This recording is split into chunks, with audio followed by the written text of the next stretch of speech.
Hello hip hop listeners, तो कैसे हो आप लोग। तो फर्स्ट अपडेट जो है वो आकाश की साइड से है। तो आकाश ने कुछ स्टोरीज डाली अपने इंस्टाग्राम पे और उसमें वो बात करता है फेक व्यूज़, लाइक्स और सब्सक्राइबर्स के बारे में।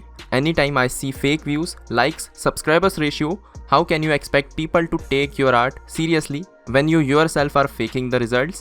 I love seeing a music video go from 100k in 24 hours to 2.5 million the next day with 1000 comments lol and 3.5k likes. My previous post is for labels like Sony, Universal, Viral, Punjabi labels and the independent artists who are inspired by their ways. The same people who will credit the main music producers and songwriters as additional programmer and buy you out as work for hire. No direct shot at anyone lol. Just at Indian BS music industry.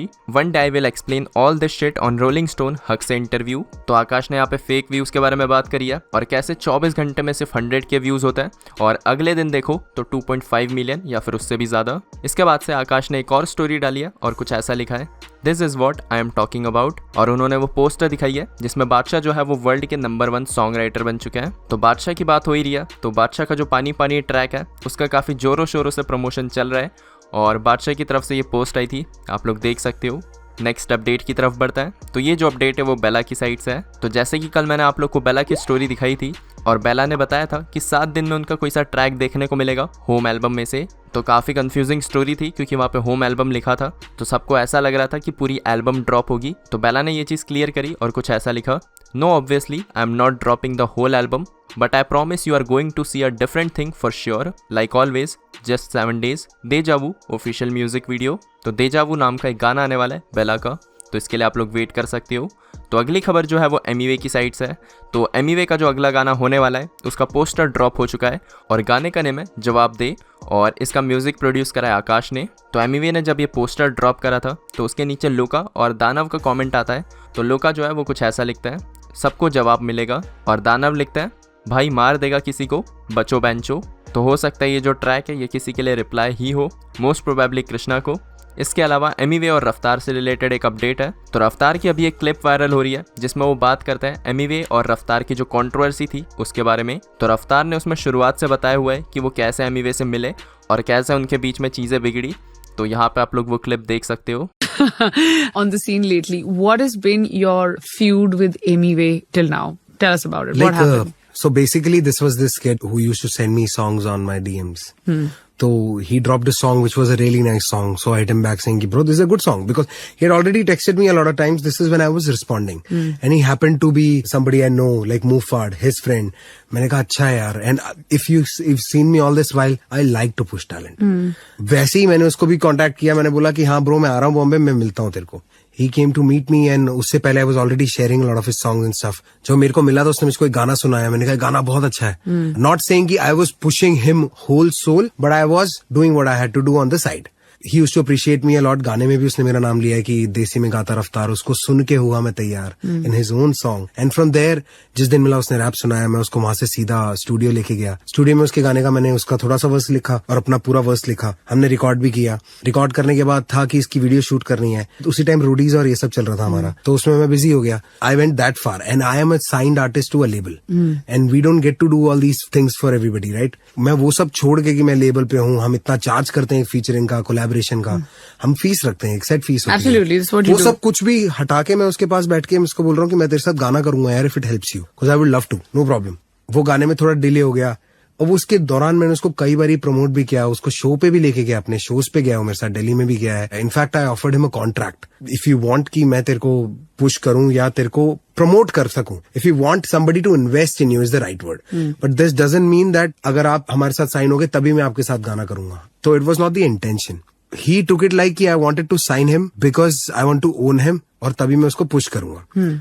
मैंने एक interview किया, उसमें मैंने interview में ये बोला कि rappers India में अच्छे से पैसा नहीं कमा पा रहे हैं। Still like it's like me, Badshah, Ikka, Divine, all these guys they are making money, yes, but a lot of good artists that you see, a lot of them are not making money because they don't know how to step up into that place or they don't know how they're supposed to be marketed. Out of that concern I said a lot of people are not making money and they should, like Emiway is working so hard. With all these years I've seen him work and he was my friend, so I chose him as an example because he was my very close, a very good example of somebody working so hard but not getting where where he is suppose to be, वो पैसा नहीं कमा पा रहे और कमाना चाहिए. He took it as an offence कि रफ्तार कह रहा है कि एमी वे पैसा कमाता ही नहीं है, कि मेरे को गरीब बता दिया. अब वो मेरे को उसके पीछे बिल्कुल समझ नहीं आएगी. कोई भी वो बंदा जो देखेगा इंटरव्यू उसको कहीं से ऐसा नहीं लगेगा. Anybody in the right state of mind. And then he went and did what he had to do and I had to respond because I felt bad because he was like a brother. Also, the thing was that he used the word tu for you and that offended you. Was that anything to do No, with he it? got offended on the, I used to call him छोटे. Because हमारी दिल्ली में क्या होता है, छोटे का मतलब होता है छोटा भाई. यहाँ पे छोटे का मतलब होता है काम करने वाला, घर पे जो काम करता है. Now that difference of tone, I met him for the first time I met him, I was like छोटे बहुत सही है तू. छोटे कैसा है तू? छोटे बहुत बढ़िया यार. हमारे यहाँ कॉन्सेप्ट है, हम दिल्ली के लोग हैं. मैं उसको यही बुलाता था, नहीं was okay with it. One fine day he goes to me and when this song he dropped, I texted him and asked कि bro you should have spoken to me, what happened? कह रहा भाई आप मेरे को छोटे बुलाते थे. I was like that's no reason.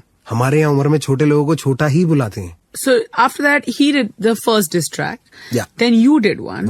Then he did one. Then you did one again. But I said I'm not going to do anything because I was talking facts. He was talking stuff which was very masala. You think it's below you now to reply? It was below me then also. Okay. Because it was not leading to any place. वो अजीब बातें बहुत हो रही थी कि मैं ये कर दूंगा, मैं वो कर दूंगा. You know, hearing about the way you've dealt with Amy Way, I feel like you're the right place. Roadies is a good place for you. तो अगली खबर जो है वो भगत की साइड से है. तो भगत और उमैर अंजुम का गाना कंफर्म हो चुका है और ये देखने को मिलेगा 17 जुलाई को. तो ट्रैक का नेम है होमीज. तो ये KDM से ही देखने को मिलेगा. तो नेक्स्ट अपडेट जो है वो हरजस की साइड से है. तो कल रफ्तार ने कुछ स्टोरीज डाली थी जिसमें वो दिखे थे हरजस के साथ में. तो वो स्टोरीज कुछ ऐसी है. लौंडे भर रखे, लौंडे भर रखे, ये लौंडे भर रखे हैं दिल्ली की सड़कों पे.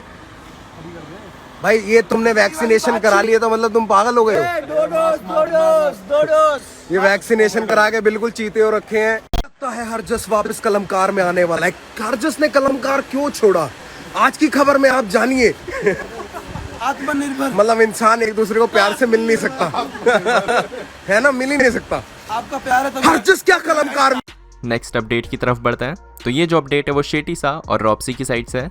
तो रॉप्सी और शेटी सा का जो ट्रैक आने वाला है उसका नेम है सुबह उठा और ये देखने को मिलेगा 18 जुलाई को और ये सुबह ही आएगा 7 बजे.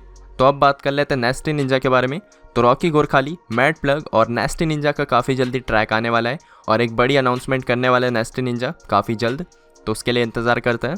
तो अगली खबर जो है वो फादी की साइड से है. तो फादी ने अपना एक ट्रैक अनाउंस करा है जिसका नेम है हराम टोपिया. तो ये ट्रैक पहले भी ड्रॉप हो चुका है. तो अभी ये फाइनल चैप्टर है. तो जैसे ये ड्रॉप होता है मैं आप लोग को अपडेट दे दूंगा. तो अब बात कर लेते हैं लोका के बारे में. तो लोका का जो ट्रैक आउट हुआ था बंटा रिकॉर्ड से वो अभी यूट्यूब पे क्रॉस कर चुका है 500,000 व्यूज़. और साथ ही लोका ने एक पोस्ट डाला है और उसका कैप्शन कुछ ऐसा लिखा है, भाई तेरा बचकानों को कुरकुरे दे रहा है. तो अगर आप लोग को नहीं पता है तो हरकत वाला फरदीन और लोका के बीच में थोड़ी अनबन हो गई थी बीच में और हरकत वाला फरदीन ने कुछ मीम्स भी डाले थे लोका के ऊपर और यहाँ तक कि फरदीन का एक ट्रैक भी है जिसका नेम है कुरकुरे. तो अब ये कैप्शन भी कुछ ऐसा ही है. तो हो सकता है ये फरदीन के लिए हो. तो अब नेक्स्ट अपडेट की तरफ बढ़ते हैं. तो ये जो अपडेट है वो सिद्धू मूसेवाला की साइड से है. तो सिद्धू मूसेवाला का जो ट्रैक आउट हुआ है 295 उसके बाद से सिद्धू मूसेवाला ने एक स्टोरी डाली है और कुछ ऐसा लिखा है, मेरे रब को जिसने गलत बोला है मैं उनको भूला नहीं हूँ, बस चुप हूँ थोड़े टाइम के लिए. इस गाने से मैं किसी को नीचा नहीं दिखाना चाहता, मैं बस ये बताना चाहता हूँ कि किसी को भी कुछ भी आप गलत नहीं बोल सकते हो और ये नहीं हो सकता कि सामने वाला हमेशा चुप करके मूव ऑन कर जाए. बहुत बार जवाब देना पड़ता है. आगे से राजनीति थोड़ा ध्यान से करना. #Spread love. तो 295 ट्रैक आप लोग सुनोगे तो ये स्टोरी आप लोग को समझ आ जाएगी. तो अगली खबर जो है वो विज़ खलीफा की साइड से है. तो विज़ खलीफा का एक ट्रैक आउट हुआ है जिसका नाम है गर्ल नेक्स्ट डोर और इसमें उनकी फीचरिंग है और गाना है SK8 का. तो आप लोग जाके चेक कर सकते हो. तो इसी के साथ मिलता हूँ आप लोगों से अब नेक्स्ट वीडियो में. तब तक के लिए बाय बाय.